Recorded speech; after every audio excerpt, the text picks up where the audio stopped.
मुसद्दिक साहब, सबसे पहले तो ये बताइए ये कन्फ्यूजन क्या थी?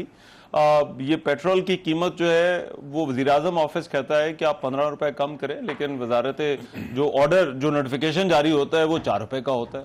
यार exactly what you said it was कि कंफ्यूजन, मिसकम्युनिकेशन और कंफ्यूजन, और इसके अलावा कुछ भी नहीं था। अच्छा। समरी एक ही थी और वो इसी अमाउंट की थी, ये 5.25 रुपए की। बस दरमियान में कुछ कंफ्यूजन हो गया। हमारे यहाँ कैलकुलेशंस हो रही होती हैं और हम मुसलसल एक दूसरे को बताने के लिए कि हम कहाँ तक, क्योंकि हमारे पास एक दिन होता है। अच्छा। 15 दिन का डेटा हमने एनालाइज करना होता है एक दिन में और एक दूसरे से शेयर करना होता है ताकि शाम को अनाउंसमेंट हो जाए। उसमें बहुत सी परम्यूटेशंस चल रही होती हैं, आधी कैलकुलेशंस भी भेज रहे होते हैं, पूरी कैलकुलेशंस कोई पूछ लेता है, हम बता देते हैं कि यहां तक पहुंचे हैं, ओगरा से पूछ लेते हैं, ओगरा बता देते हैं। सिर्फ कंफ्यूजन हुआ है, वरना फाइनल नहीं, कंफ्यूजन किसके दरमियान? वजारत खजाना और प्राइम मिनिस्टर ऑफिस के मेरे दरमियान? ख्याल में वो कंफ्यूजन, वो जो दरमियान की कैलकुलेशंस हो रही होती हैं जो अभी मुकम्मल नहीं हुई होती, उनकी बुनियाद के ऊपर गालिबन कोई कंफ्यूजन पैदा हुआ है, वरना समरी जो थी वो इसी नंबर की चली थी। और ये 4 रुपए कुछ पैसे की, तो समरी पौने 5 रुपए से थोड़ा ज्यादा कम किए गए उसमें पेट्रोल में और 3.25 रुपए के करीब डीजल में। यही समरी थी, बस बाकी कंफ्यूजन हो गया।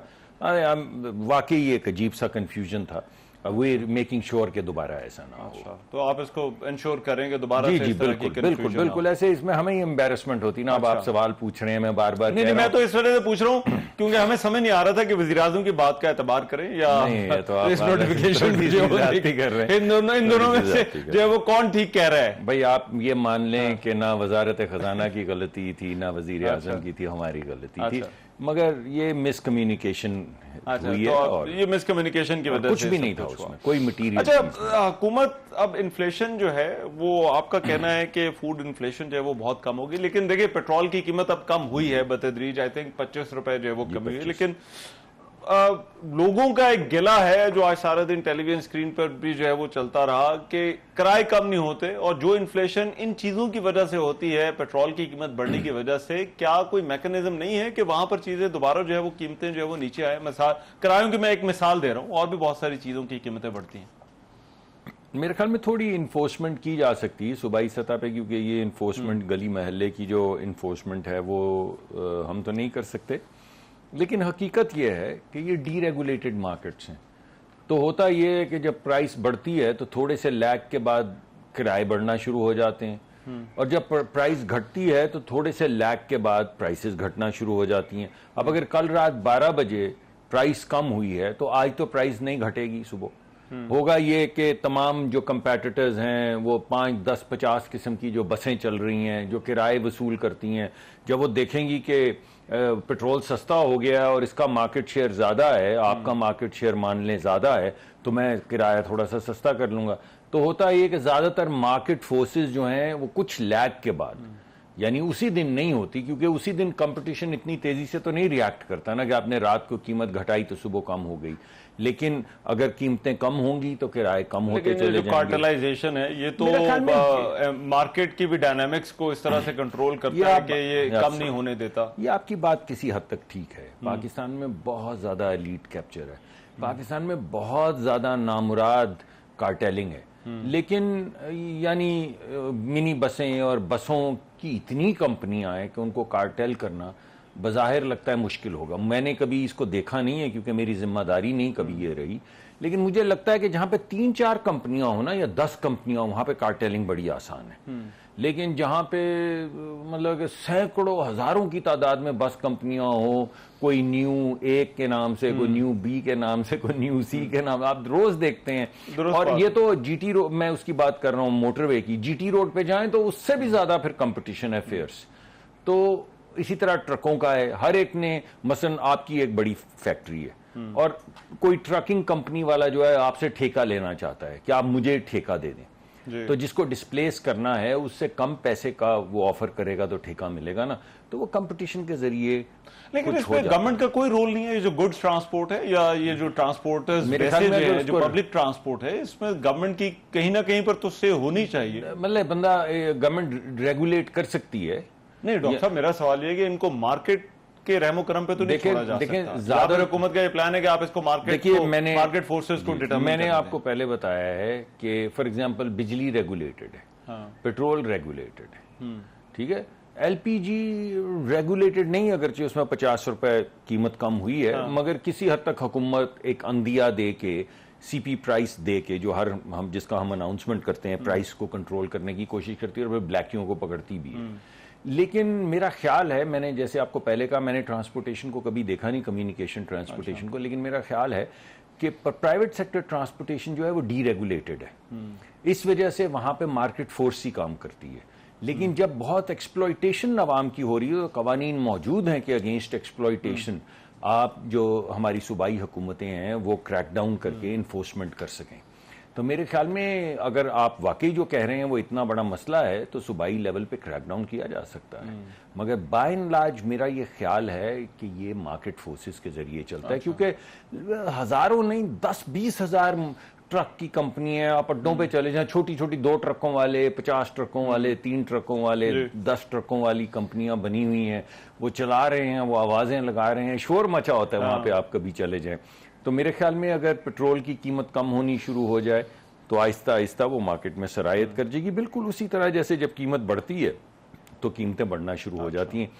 बहरहाल अगर कार्टेलिंग का कोई किसी भी तरफ से अंदेशा हो या आपको कोई नजर आए पैटर्न, तो जरूर फिर सूबाई और वफाकी हुकूमतों को उसके ऊपर काम करना चाहिए। अच्छा, सिंस गवर्नमेंट अब बजट जो है वो पेश करने वाली है, आईएमएफ के साथ बातचीत भी चल रही है, आईएमएफ प्लान में भी रहना है, क्या आईएमएफ के कहने पर गैस महंगी की जा रही है? यार आप तो माशाल्लाह इतने ज़हीन आदमी, आपसे वैसे भी गपशप लगाएं तो बड़ा मजा आता है, तो थोड़ी सी मैं, अगर आप इजाजत है तो प्रोवोकेटिव एक बात कर लूं। नहीं, आप कीजिए। वह आप ना भी कहते हैं, मैंने कर तो देनी थी इसीलिए मैंने कहा आप कीजिए बात। रहमान साहब, बात यह है कि आपने कई मरतबा, आप तकरीबन 1 दिहाई से तो ये देखते चले आ रहे हैं, आप मुझे 50 नहीं 30 नहीं, एक बात बताएं जो हम IMF के जिस चीज को आप प्रोग्राम कहते हैं उसमें करते हैं जो गलत है, एक बताइए। आप टैक्सेस की बात है तो एक ये जनरल गिला है, मैं कोई मैशत का एक्सपर्ट नहीं हूं, लेकिन मैं जो पब्लिक डिस्कोर्स में बातें वो आपके गोश गुजार कर सकता हूं। लोग कहते हैं कि IMF के कहने पर आप टैक्सेस लगा रहे हैं, टैक्सेस का बोझ जारी बात है बढ़ जाता है, कारोबारी उससे लोग मुतासर होते हैं, हो रहे। पेट्रोलियम लेवी एक एग्जाम्पल है, IMF कहता है आप पेट्रोलियम लेवी लगाएं, आप लगा रहे हैं, पेट्रोल की कीमत ऊपर जा रही है। तो चलें इन दोनों चीजों को लेकर चलते हैं। यानी किसी मुल्क को चलाने के लिए, मुल्क कैसे चलता है, मुल्क आप टैक्स के जरिए चलाते हैं। मुल्क ऐसे ही है जैसे आप कारोबार करते हैं कि आपकी आमदन होती है और कुछ आपके खर्चे होते हैं।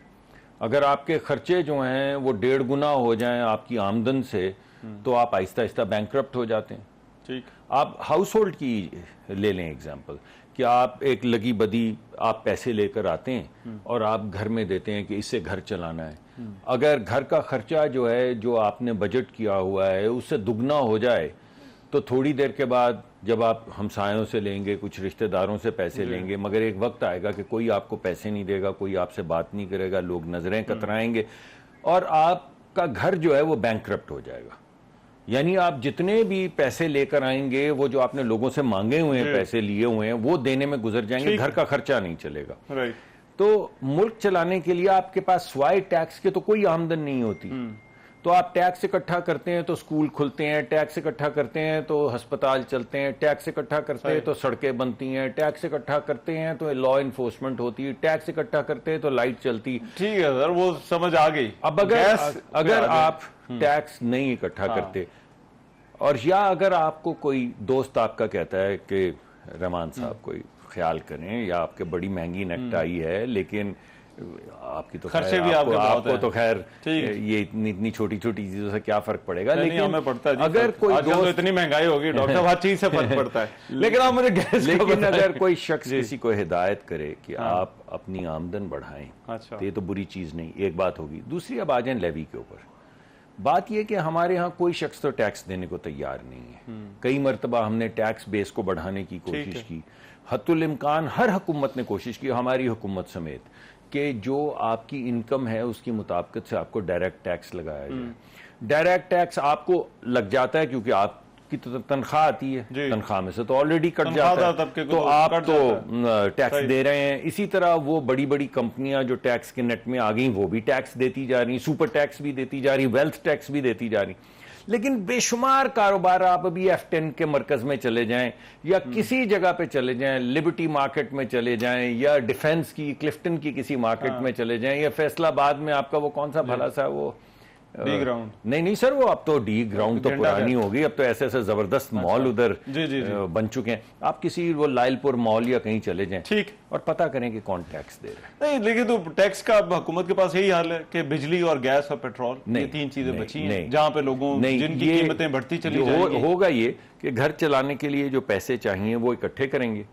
अवाम के अंदर भी ये शऊर होना चाहिए कि वो लोग जो टैक्स नहीं दे रहे, हमें लगता है यार मेरा तो नहीं दे रहा टैक्स, ये जो कोई नहीं दे रहा बंदा को, बहुत बड़ा दरमियान में ट्रेडर है, आपके वो घंटा घर के में बैठे सूतर का बहुत बड़ा काम, लेकिन टैक्स नहीं दे, वो कहते हैं मेरा की जाता है, आपका जाता है। जब वो टैक्स नहीं देते ना, तो फिर आप बिजली के ऊपर टैक्स देते हैं, फिर आप पेट्रोल के ऊपर लेवी देते हैं, क्योंकि वो पैसे मुल्क चलाने के लिए तो चाहिए। तो जब वो लोग जिनको टैक्स देना चाहिए, जिनको अल्लाह ने इतना दे रखा है, तो फिर आप कह रहे हैं कि हुकूमत के पास और कोई ऑप्शन नहीं। मैं ये कह रहा हूं कि हुकूमत, आप इस दफा देखेंगे हुकूमत नेट को बढ़ा रही है इस दफा, और अभी हम डायरेक्ट टैक्सेशन कर रहे हैं, इनडायरेक्ट टैक्सेशन कर रहे हैं, मगर आहिस्ता आहिस्ता ये इनडायरेक्ट टैक्सेशन लेवी वाली नीचे आती चली जाएगी। डायरेक्ट आपकी आमदन के मुताबिक आपको अल्लाह ने कितनी बरकत दी है, उसकी मुताबिक से आपकी टैक्सेशन। बहुत शुक्रिया डॉक्टर मुसद्दिक मलिक हमारे साथ मौजूद थे। प्रोग्राम में एक ब्रेक शामिल करते हैं, वापस आते हैं इस ब्रेक के बाद।